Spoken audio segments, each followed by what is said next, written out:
Et donc, je vais laisser la parole à Gilles Allais. Donc, on a choisi deux tables rondes.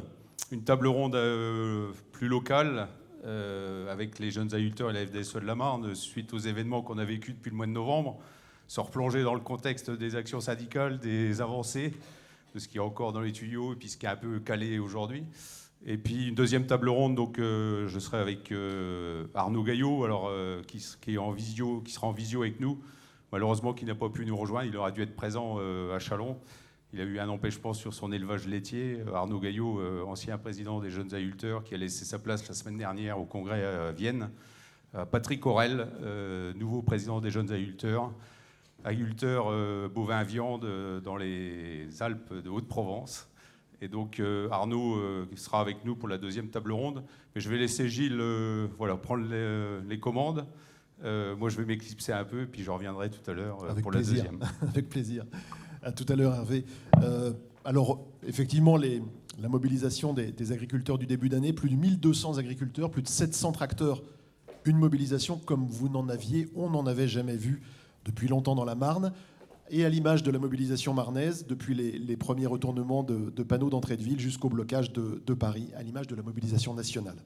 Autant d'actions dans un temps aussi long, c'est vraiment historique pour le monde agricole, ça a été dit déjà plusieurs fois depuis le début de l'après-midi.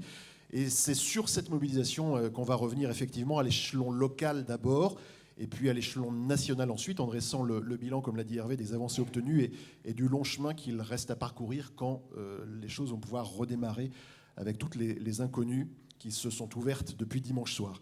Mais pour cette première table ronde, donc merci à Laurent Champenois d'être resté avec nous et merci à Théo Galichet de nous rejoindre. Je crois qu'il faut quelques applaudissements pour qu'il arrive. Voilà, Laurent, qui est secrétaire général de la FDSE de la Marne, à la tête d'une exploitation de polyculture et d'élevage bovin à Merlot, près de Vitry. Je n'ai pas dit de bêtises. Il a conduit toutes les mobilisations marnaises de A à Z pendant qu'Hervé Lapie était mobilisé, lui, à Paris, et où il a ramené une bonne adresse de tailleur, comme vous avez pu le voir. Et Théo Galichet est secrétaire général des jeunes agriculteurs de la Marne depuis 2021. On vous a jamais vu aussi élégant, Hervé, il faut le dire quand même. Hein, voilà. Depuis 2021, donc à la tête d'un élevage bovin et de polyculture à Auve, entre Châlons et Menou. Quelques minutes d'image, 9 minutes d'image, valent mieux que de longs discours. Alors revoyons ces moments forts de la mobilisation marnaise. Quand la mobilisation est lancée un peu partout en France, il y avait une sorte d'impatience dans la Marne, et pour autant, vous n'y êtes pas allé tête baissée, Fédé ni JA. Vous avez pris le temps de la réflexion et de la construction de la mobilisation. Effectivement, alors c'est peut-être la nature de la Marne, on est toujours à construire les choses et à prendre le temps de les construire, mais on avait senti déjà au mois de novembre, quand on a fait notre première mobilisation devant la préfecture et en retournant les panneaux, voilà, la pression elle montait sur le terrain avec beaucoup d'exaspération dans les exploitations et chez les agriculteurs. Et donc quand il y a eu la décision de commencer les mouvements en janvier, on a pris le temps de réfléchir comment on construisait l'action pour y rentrer, mais toujours avec la stratégie d'y sortir à un moment donné. Mais aussi, on savait que ça allait durer longtemps. Et donc, on se préparait aussi à organiser les choses dans un pas de temps et en segmentant les choses, tout en mobilisant nos forces, mais pas en les mobilisant forcément toutes sur les mêmes actions. Et puis, dans le même temps, on avait choisi en FRSEA d'étaler les actions en région, c'est-à-dire de ne pas les mobiliser toutes le même jour, pour avoir finalement un espace médiatique repris par les chaînes d'information et les radios, et donc d'avoir une couverture au moins en région Grand Est. Déjà, on s'était mis d'accord d'avoir une couverture tout au long de la semaine sur la première semaine d'action. On a fixé les objectifs, définir la démarche, la structurer dans le temps, c'était aussi la méthode JA, Théo. Oui, alors déjà merci pour l'invitation. Donc c'est vrai que chez JA c'est pareil, on a eu une phase d'observation, de communication en interne, et aussi pour rappel aussi dans le Grand Est en général, certains ont commencé quelques jours avant nous, mais le Grand Est n'a pas été très précurseur au niveau des manifestations, et après c'est vrai qu'on a pris un peu plus de temps au niveau de la préparation. Voilà.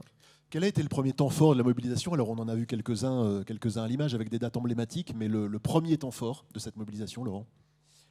Pour moi, le premier, c'est la première manifestation qu'on fait le 26 janvier, parce que on travaille tous ensemble pour essayer de construire la manif, en amont en bureau syndical, en conseil d'administration. On prend des décisions pour trouver finalement la formule qui peut attirer le plus nos adhérents dans la mobilisation, parce qu'on sait très bien que c'est déterminant aussi. Il y a des actions qui vont plaire à certains, pas à d'autres. Donc, et toujours dans le même état d'esprit, puisqu'on était dans un état d'esprit de respect des biens et des personnes, donc toujours assez cadré.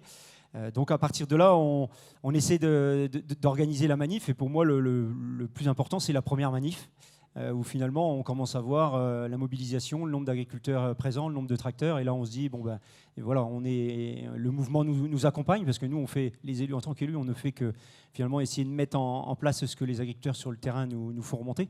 Donc on dit, ok, ça suit, c'est bon, quoi. On est dans le bon tempo. C'est là aussi, vous Théo, que vous vous dites la mayonnaise prend, ça y est, c'est parti.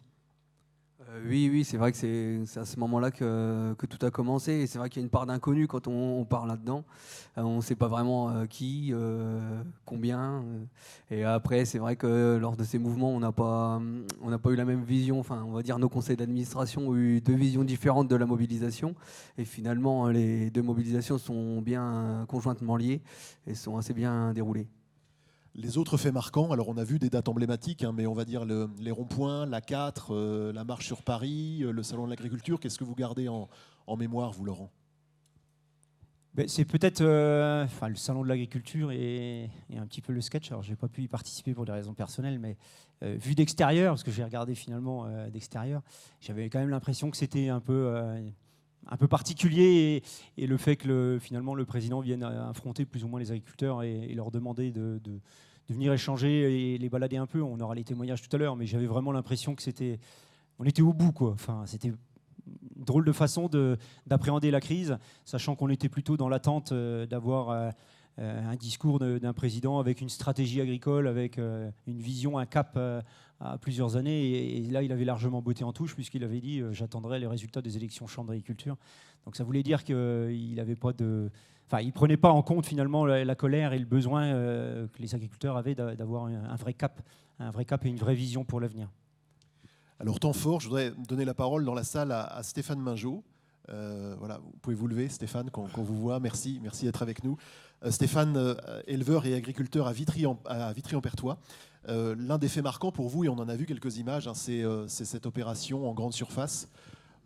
Qu'est-ce que vous pouvez nous en dire de l'organisation de cette opération et de ce que vous en avez ressenti, tiré, ce que vous avez vécu ce jour-là?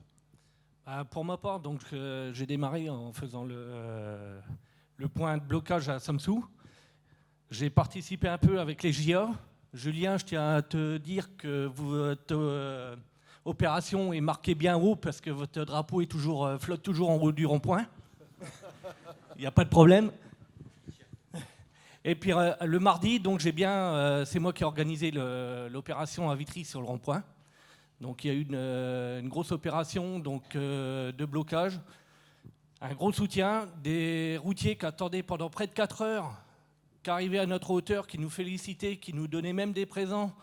On a un retraité qui est même venu nous apporter du champagne. Des boulangers qui nous ont offert des viennoiseries en soutien. Et puis sur cette journée, il y a eu plusieurs actions en GMS, donc sur le Leclerc de Vitry-le-François. Donc le fameux 30 janvier et le miel. Voilà, et la dernière opération qui a été faite, c'est menée avec Michael sur le miel, où on a enlevé tous les pots de miel étrangers. Alors on n'a pas vu dans les images, il en restait combien finalement en rayon? Très peu. D'accord. Et surprise générale, c'est que 10 jours après, j'ai été au Leclerc et le rayon miel était quasi 100% français. Comme quoi, hein. Comme quoi, quand on fait un peu de pression sur la GMS, ils sont capables d'acheter français et de mettre du français dans les rayons. Sur les ronds-points, vous avez participé à plusieurs blocages, vous l'avez dit. Comment? Alors, vous nous avez parlé des réactions des chauffeurs routiers et les automobilistes lambda. Quels étaient leur accueil de cette action? Pareil, très peu de mécontents. Je tiens à signaler aussi le gros soutien de la gendarmerie, parce que quand il y avait des débordements avec les routiers, ils étaient là pour les recadrer. Petit aparté, il y a un routier qui a commencé à vouloir faire du zèle, il a été contrôlé pendant un quart d'heure. Donc pendant ce temps-là, nous, on n'avait pas besoin de bloquer, c'est la gendarmerie qui le faisait pour nous.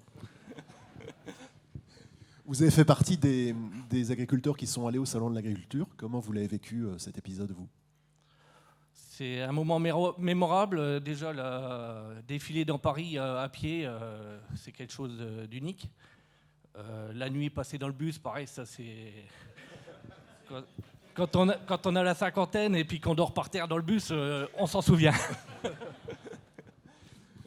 Et après, pendant l'action sur le salon, quand on est rentré en force dans le salon, au début on s'en rend pas compte, mais après on voit la pression qui monte et que de l'intérieur on n'a pas l'impression d'avoir les mêmes images que ce qu'il y a eu après dans les journaux. Ça a été calme.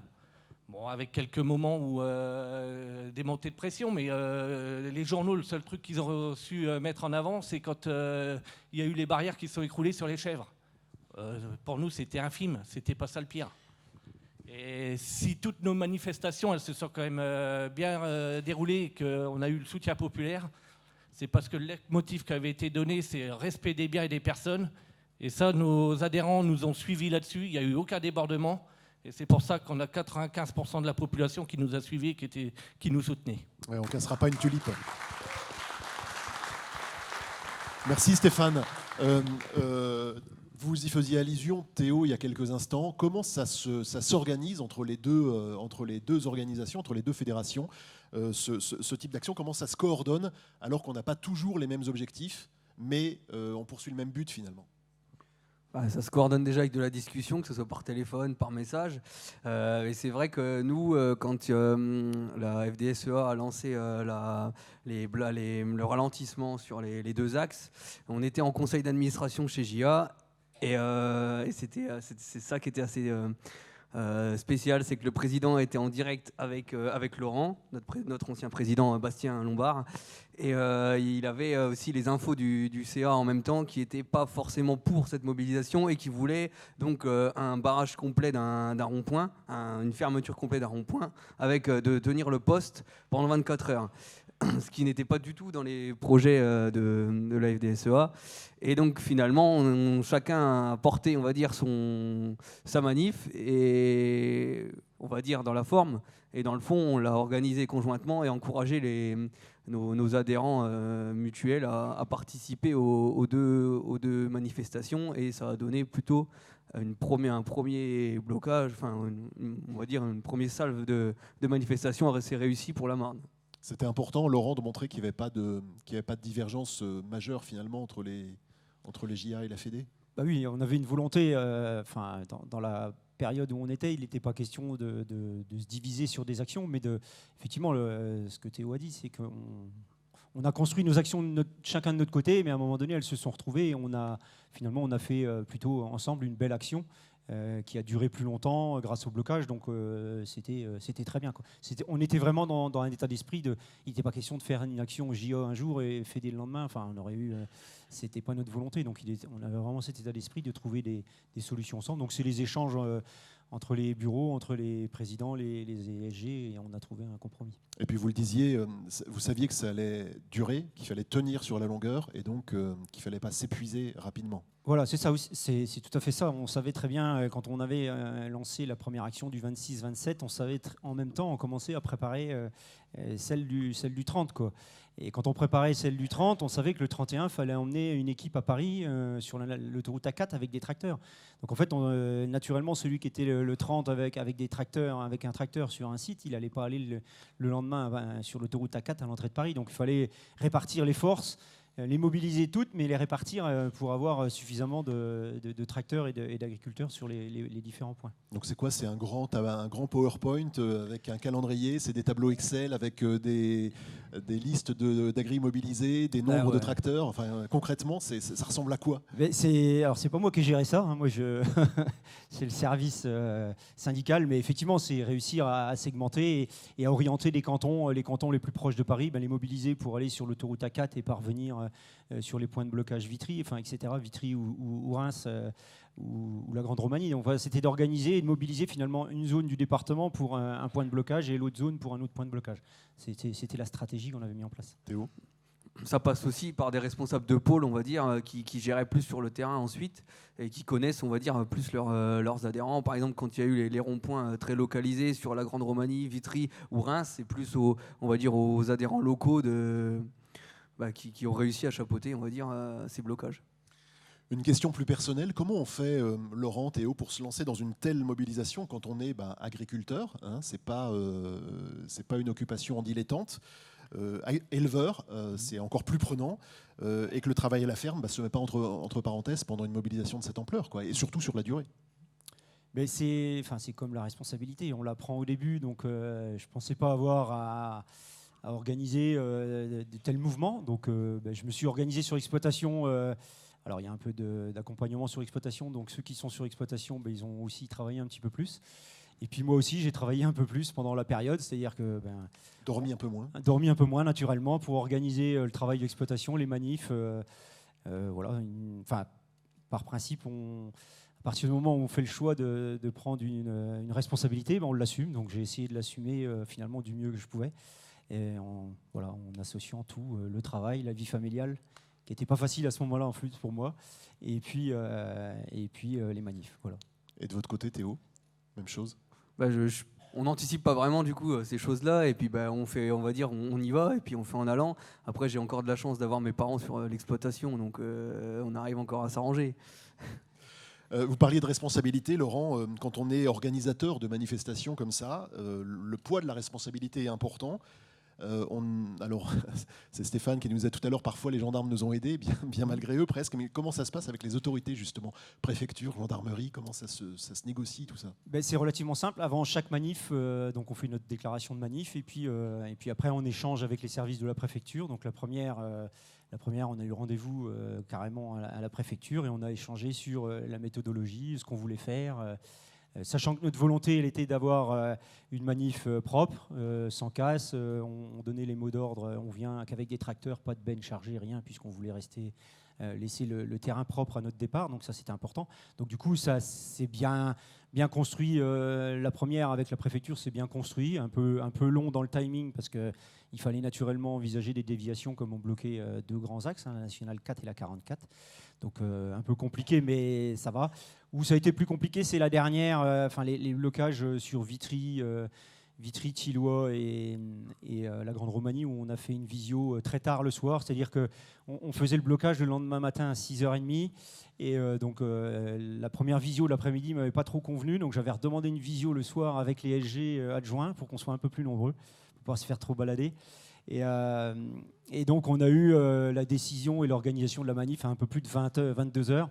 Et le lendemain matin, sur le terrain, c'était pas tout à fait calé. Voilà, c'est vraiment des manifs qui s'organisent, mais tout en ayant comme état d'esprit aussi de protéger les personnes, parce que quand on bloque des ronds-points, il y a l'aspect accident, et il n'était pas question d'avoir des accidents. Quand on organise la manif, on y rentre, mais on veut y sortir correctement. Mais c'est un jeu de rapport de force, il faut faire des concessions comment ça se passe? C'est un peu un rapport de force, ouais. Sur la deuxième manif sur les blocages, ils voulaient nous emmener dans un truc qui était impossible à gérer. Et donc on n'a pas accepté et on a tenu tête. Et puis le lendemain matin, on a fait comme on avait envie de faire. Et là aussi, Stéphane l'a évoqué tout à l'heure, on avait aussi des services de gendarmerie qui étaient assez proches en termes d'organisation avec nous, justement pour la sécurité. Ils nous ont laissé libres dans l'organisation, mais voilà, l'objectif, sécurité. Thierry Poncelet est dans la salle aussi. Thierry, si vous voulez bien prendre le micro et vous lever, agriculteur à Tilloy.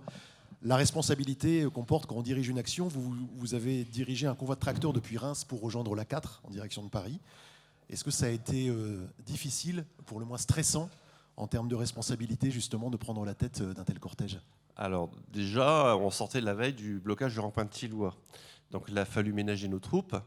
Donc il a fallu qu'à un moment donné, je dise à des gens qu'ils aillent se coucher la veille. Et puis le lendemain, grosso modo, on a réveillé tout le village.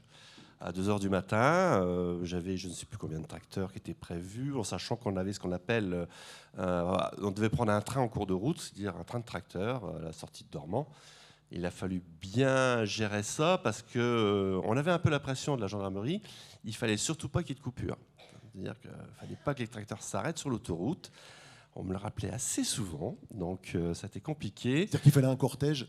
Voilà, il fallait unique. que le cortège y ralentisse, il fallait être sûr que nos collègues sur le secteur de Dormans soient prêts à rentrer dans le cortège. Et c'est une grosse partie des gens qui sont montés à Paris avec moi avaient déjà fait le rond-point de Livry-Louversy. Ils avaient fait Tilloy en commençant de très bonne heure, et il y en a même quelques-uns qui n'ont pratiquement pas dormi. C'était ma grosse inquiétude de ces gens-là, savoir qu'ils ne s'endorment pas en route et que le cortège se passe très bien. Et au final, ça s'est bien passé. Très bien. Un moment de grande satisfaction. Oui, oui. Alors, en cours de route, on a eu quelques têtes brûlées. Hein. Ça, il a fallu le gérer. Mais la grande satisfaction, ça a été la discussion qu'on avait entre nous, avec nos collègues et tout ça, de se sentir, je dirais, écouté et tout ça, et de dire les gens, en fin de compte, on bouge. Et c'est vrai qu'on regardait un petit peu quand même les infos, hein, maintenant avec les téléphones portables, on sait tout ce qui se passe dans le monde, et une grande satisfaction de reconnaître nos lieux de manifestation et de voir qu'on avait quand même, on était porté par la société assez positivement. Quoi. Quand vous dites qu'il y avait quelques têtes brûlées qu'il a fallu calmer ou recadrer, c'est des gens qui voulaient en découdre? Ouais, ils trouvaient qu'on n'était pas assez violent, on va dire. Voilà. Voilà, les points de regroupement, pour eux, c'était pas l'idéal. Ils voulaient absolument rentrer dans Paris. Donc, à un moment donné, il a fallu gérer. On les a laissés partir. Et moi, j'avais quand même un suivi, parce que j'avais des gens qui me renseignaient au fur et à mesure où ils étaient. Mais bon, c'est tout. Ils sont un peu plantés, je veux dire, voilà, parce qu'ils n'ont pas fait ce qu'ils ont voulu faire. C'était 3-4. Il y avait un petit meneur là-dedans. Et ce qu'ils voyaient aussi, c'est qu'ils voyaient beaucoup dans le milieu journalistique, on voyait beaucoup de têtes jaunes et non pas de têtes vertes, je veux dire, voilà. Et que pour eux, c'était pas assez. Il n'y avait pas assez d'événements. Pas assez physiques. d'éclat. Pas assez d'éclat. Voilà. Ouais. Un souvenir émouvant en particulier lors de cette manif ou d'une autre d'ailleurs? C'est surtout le rond-point de Tilloy où j'étais très agréablement surpris de voir autant de monde. Je ne m'attendais pas autant, c'était même un peu compliqué à gérer. Parce que d'avoir autant de tracteurs d'un seul coup, entre ce qu'on m'avait promis et ce que j'ai eu, j'ai eu le double. Une grande reconnaissance du public. Nous aussi, on a eu le droit aux petites viennoiseries, un peu de champagne. On a fait une omelette party. Et les lycéens de Tilloy qui ont voulu prendre part. Donc là, il a fallu le gérer aussi. Donc je remercie les professeurs qui les ont un peu encadrés parce que j'avais une certaine appréhension puisqu'ils étaient assez festifs, on va dire. Et donc il a fallu un peu gérer tout ça. Mais ouais, c'est vrai. Et le moment où on a laissé pour la finale de cette journée-là, c'est tous les merci que j'ai eu des agriculteurs. C'est une certaine fierté parce qu'il n'y a pas eu de dégâts. Même les gendarmes ont reconnu on s'est très bien comporté. Nous aussi, ils nous ont aidés. Hein. Il y a un moment donné aussi, ils ont bloqué une paire de camions. Et ça nous a permis de nous reposer, je vais dire. Voilà. La seule chose et en plus, ils étaient très compréhensifs, puisqu'une paire de fois, il a fallu qu'on gère la problématique sortie d'autoroute, surtout à une certaine heure, où on commençait à bloquer jusqu'au centre-ville. Donc, ils nous ont demandé gentiment. Voilà, on n'a pas été il n'y a pas eu trop de menaces, et donc on a su gérer ensemble. Et la grande satisfaction, ça a été les merci à la fois de tous les paysans qui étaient venus, parce que pratiquement tous m'ont remercié, et aussi des forces de l'ordre, parce que j'avoue que là-dessus, j'étais un peu étonné de leur part. Merci Thierry, bravo.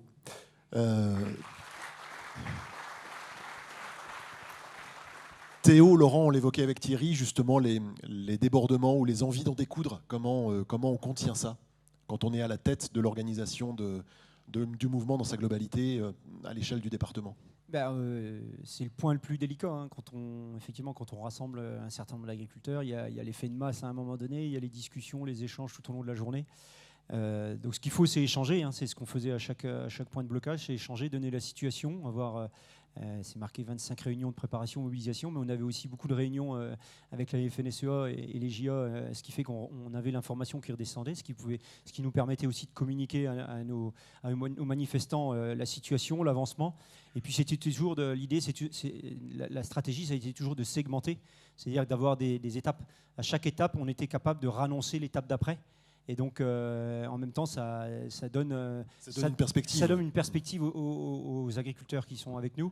Et donc, de se dire, on rentre peut-être aujourd'hui, mais on se donne l'échéance d'après pour telle organisation ou le salon, etc. Donc ça, c'était hyper important. Donc globalement, un bon retour des automobilistes, même si ça les met un peu dans la panade parfois. Est-ce que vous faisiez de la pédagogie auprès d'eux ou voilà, le bon retour vient aussi de ça, du fait que vous leur expliquiez les tenants et aboutissants de ce mouvement. Effectivement, quand on était sur les points de blocage, on avait effectivement les routiers, mais il y avait aussi des automobilistes. Donc on prenait le temps d'échanger. On avait un petit flyer qu'on leur distribuait, et puis d'échanger sur notre volonté, notre objectif et ce qu'on souhaitait, quoi.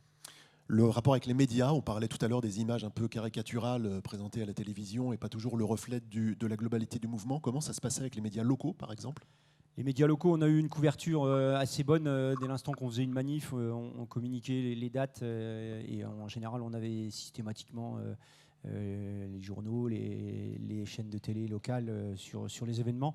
Donc on a eu beaucoup de relais médiatiques, hein. Alors, au niveau local, mais surtout au niveau national, il y en a eu beaucoup plus. Mais au niveau local, chaque manif était bien relayé.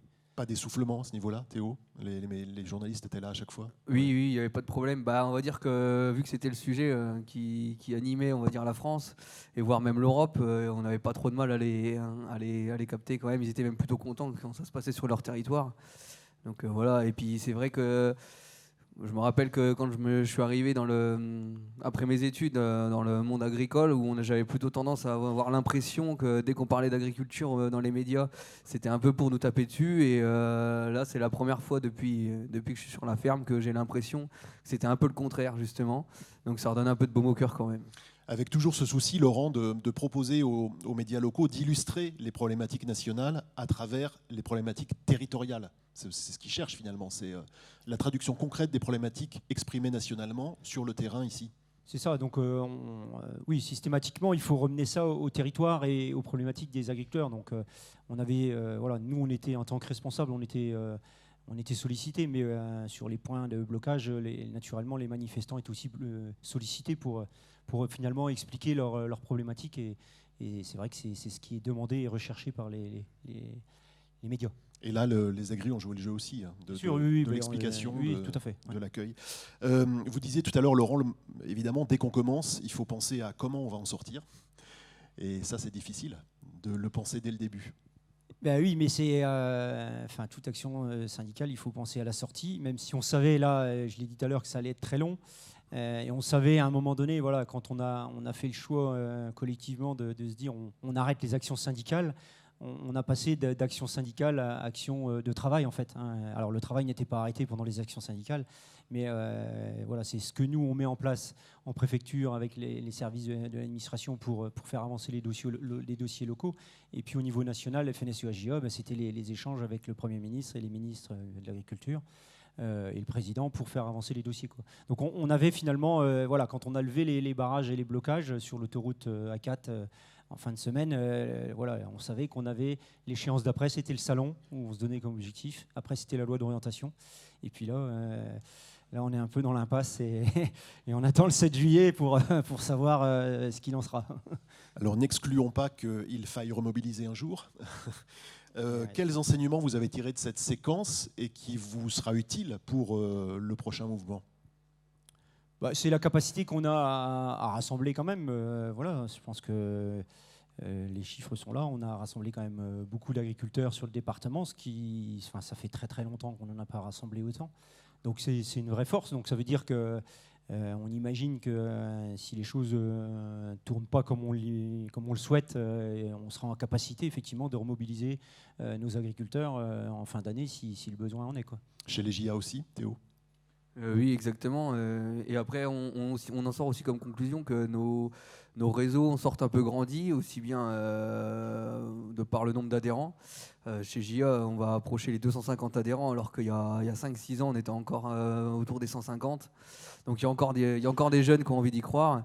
Et je pense aussi pour la relation entre nos deux réseaux, on va dire au niveau de la Marne, qui ont permis aussi de se connaître finalement, parce qu'on s'est rencontrés sur les points de manifestation. Et je pense que beaucoup adhérents de la FDSEA ne connaissaient pas forcément les JA de leur territoire, et inversement. Donc c'est quand même assez positif, on va dire, sur notre territoire. Ouais, ce pont entre les générations, il est important aussi. Il est essentiel. Nous, on fait partie de l'ancienne génération, on avance. Donc, effectivement, le relais, il faudra le passer à un moment donné aux jeunes. Donc, c'est important qu'il y ait une collaboration et qu'on arrive à travailler ensemble. Voilà, les jeunes sont les futurs fédés de demain, hein, qui seront à notre place dans 10 ans. Un regret quand même, ou des regrets ? Laurent ? Puis Théo après ? Des regrets, Oui, peut-être. On a mobilisé, mais on aurait peut-être pu mobiliser plus, quoi. Peut-être qu'il faut qu'on arrive. Il y a des zones du département où on a un peu de difficulté à mobiliser. Donc oui, c'est probablement cet angle-là qu'il faut travailler encore plus, mobiliser encore plus, quoi. Voilà. Théo, un regret ou des regrets? Ouais, après, on peut toujours dire qu'on peut faire mieux. On est malin qu'après, mais on aurait peut-être pu démarrer plus tôt, comme on avait évoqué tout à l'heure. Je sais pas. Bon. Je voudrais qu'on échange 2 mots avec Sébastien de l'Annerie, agriculteur à Saint-Hilaire-le-Grand. Sébastien, vous, ce qui vous est resté un peu en travers, puisqu'on est au registre des regrets, c'est cette séquence d'échange avec le président de la République.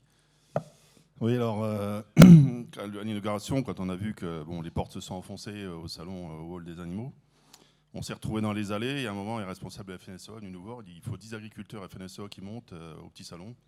On était 3 syndicats, les JA et les bonnets jaunes avec nous. Donc on s'est retrouvés 4 Marnais, il y avait Stéphane, il y avait Gérard Latulipe, et puis Sébastien Page qui est avec nous. On s'est retrouvés à une petite quarantaine autour du président de la République. Pour moi, un mauvais moment parce que, déjà, il nous a attendu, il avait tombé la veste, il avait remonté les manches, on sentait déjà que c'était très tendu. Est-ce qu'il avait les biceps comme on a vu sur les photos ou c'est des photos touchées? Disons que quand il était entre moi et Hugues, il faisait pas bien un grand gabarit, donc c'est vrai.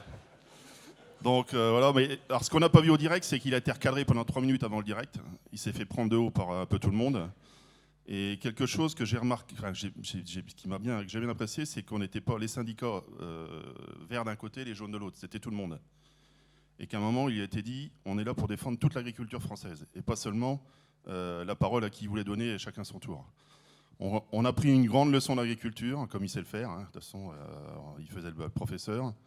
Alors moi, je vais dire franchement, j'y suis resté 30 minutes, parce qu'au bout de 30 minutes, il a fait le tour de tout, et il nous promettait plein de choses qu'il n'a jamais tenues.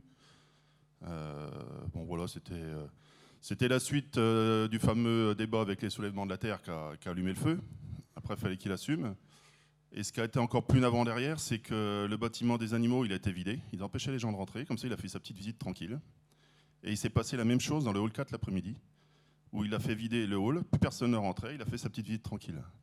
Donc ça, c'est un peu navrant. Alors moi, c'était ma première au salon. Je n'ai jamais mis le pied au salon. Caresser le cul des vaches, je n'ai pas besoin d'aller là-bas pour en voir. J'y suis retourné dans la semaine, où c'était plus apaisé. Et voilà, beaucoup de soutien du monde hors agricole. Mais un moment très mal vécu. Et si le président de la République veut vraiment rencontrer les paysans, il met les bottes et puis il vient. Enfin, le tour du terrain, il n'y a pas de souci. Vous avez participé à combien d'actions, vous, à titre personnel? Le rond-point de Livry-Vaudemange, c'est sur mon canton, donc il fallait que j'y sois quand même. Je recevais du monde, je recevais les Rémois chez moi. Donc, la Grande Romanie. Grande Romanie, quand on arrive à 6h, qu'il y a déjà 50 tracteurs, voilà, c'était parti.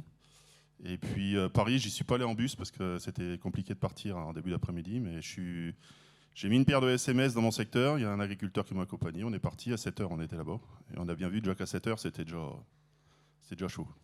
Et en dehors des regrets là, que vous exprimez sur le salon, quelle fierté, quel moment émouvant vous gardez de ces différentes mobilisations?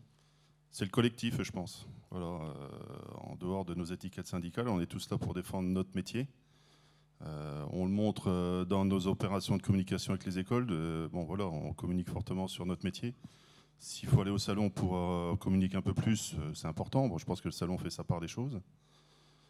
Après, c'est le soutien qu'on a eu. Surtout, c'est le soutien qu'on a eu de beaucoup sur l'ensemble de tout et du salon. Merci Sébastien. Laurent, Théo, quel message vous avez envie de faire passer justement à ceux qui ne se sont pas mobilisés? Alors il y a un peu de trous dans la raquette, vous disiez, mais globalement, il pourrait y avoir encore plus de monde, plus de tracteurs. Bien sûr, on pourrait être plus nombreux. Après, le message, et c'est le message qu'on véhicule en permanence, c'est qu'il faut toujours y croire, quoi. Parfois, quand on lance une manif, les agriculteurs disent non, de toute façon, ça ne changera rien, il ne se passera rien. Et nous, ce qu'on dit, c'est que voilà, il faut y croire. Et la preuve en est, c'est que ce qu'Hervé dit souvent, quand on met le pied dans la porte, on essaie de rentrer et d'ouvrir la porte. C'est ce qu'on a fait par les actions syndicales. On a mis le pied dans la porte. Et puis après, au niveau national, il restait le boulot à faire pour faire avancer les revendications qu'on pouvait avoir, les 120 revendications qui étaient remontées de la FNSEA-JA. Donc c'était ça, c'est de dire aux agriculteurs, mais il faut toujours y croire, quoi. Le syndicalisme, c'est ça. Et c'est pour ça qu'on se lève le matin, nous, quand on est élu syndical, on se bat tous les jours. Alors parfois, on se bat un peu dans le vent, mais on y va quand même, quoi. On espère toujours un jour meilleur et on espère toujours améliorer le quotidien des agriculteurs. Un mouvement comme ça, Théo, ça fait du bien au syndicalisme aussi? Ça Bah, remobilise les troupes? Oui, très clairement, oui, avec la visibilité qu'il y a eu, forcément. Quand on reste chacun dans sa cour, ou enfin, même ce logo-là, quand on le voit nulle part, ça ne permet pas aux gens de venir vers vous, quoi. Alors il y a eu des avancées, voilà, on est dans une période un peu compliquée, là c'est un peu temps mort, mais le mouvement continue et va continuer sous une autre manière, hein, puisque c'est pas parce qu'il n'y a plus de tracteurs sur les ronds-points que les choses n'ont pas continué ensuite. On en parlera au niveau national tout à l'heure, mais ça continue aussi au niveau local. Oui, nous on continue nos réunions de travail. On en a une dans 10 jours avec Monsieur le Préfet et les services administratifs. Nous on continue à travailler effectivement en local sur tous les dossiers compliqués. On l'a évoqué tout à l'heure dans le rapport d'activité, entre autres les cours d'eau, l'irrigation. Enfin voilà, j'en passe. Il y a une liste de dossiers qu'on travaille en direct et qui finalement auront un retour peut-être encore plus direct pour nos agriculteurs du département. Et avec des interlocuteurs peut-être un peu plus à l'écoute après ce mouvement-là, Théo, c'est ce que vous ressentez ou pas? Oui, forcément, parce que les sujets sont sur la table et ils ont senti aussi que les agriculteurs étaient tous unis derrière les mêmes revendications. Donc forcément, ça fait du poids, donc ça force l'écoute. Ouais, oui, Laurent. Ils sont à l'écoute, mais voilà, ça n'empêche que c'est quand même long. Ça va pas vite, on n'a pas le même rythme, hein. Le rythme agricole, alors nous c'est une saison d'1 an, mais dans l'administration ça doit être des saisons de 2 ou 3 ans, on n'a pas le même rythme. Donc du coup ça vaut quand même quelques réunions un peu tendues par moment, ou sur des dossiers où on sent que ça va pas assez vite et voilà, on prend le relais et on montre un peu les dents de temps en temps pour faire avancer les dossiers, parce qu'il y a des choses qui devraient aller beaucoup plus vite, quoi. C'est un petit jeu de chat et de la souris aussi peut-être. Un peu aussi, voilà.